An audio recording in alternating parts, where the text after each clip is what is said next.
Now to a dog found dying in the heat, dehydrated, emaciated, and unable to eat.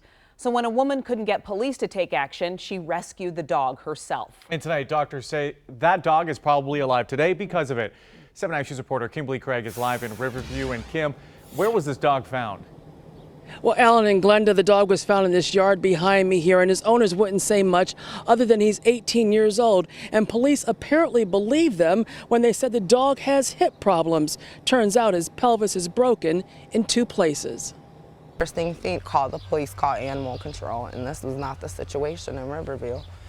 It was a very sad situation. When Shauna Justice spotted this dog in the yard of a house in Riverview, she thought he was dead, but then saw him lift his head. She called Riverview police and said an officer told her over the phone that they had been to the house before, and they were told the dog had hip dysplasia and was about 18 years old. And to think that he has spent God knows how long in that backyard dying like that.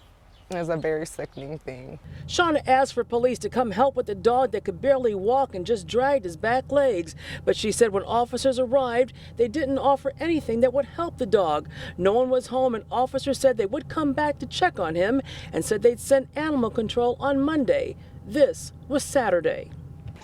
Yeah, she suffered from that hip disease. Unfortunately, our canine has the same thing. The officers left, and fearing the dog would not survive until Monday, Shauna waited until the people who live here got home.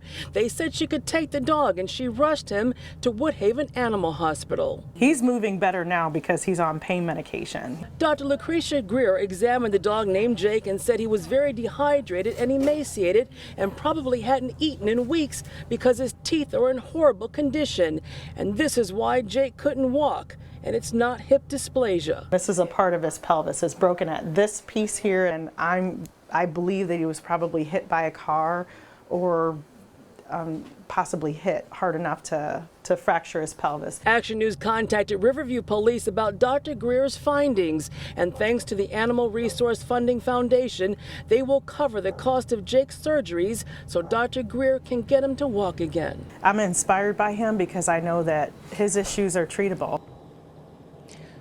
And Jake's now former owners say his back legs were injured many years ago when larger dogs stepped on him. But Dr. Greer said the breaks only looked to be 4 to 6 weeks old. And she said Jake actually appears to be only 10 years old. Riverview police say they will now investigate. And if you would like to help cover the cost of Jake's care, we'll have a link so you can help ARF on WXYZ.com. Reporting live in Riverview, Kimberly Craig, 7 Action News. Thank goodness she saved him. Kim, we appreciate Absolutely. the update. Yeah.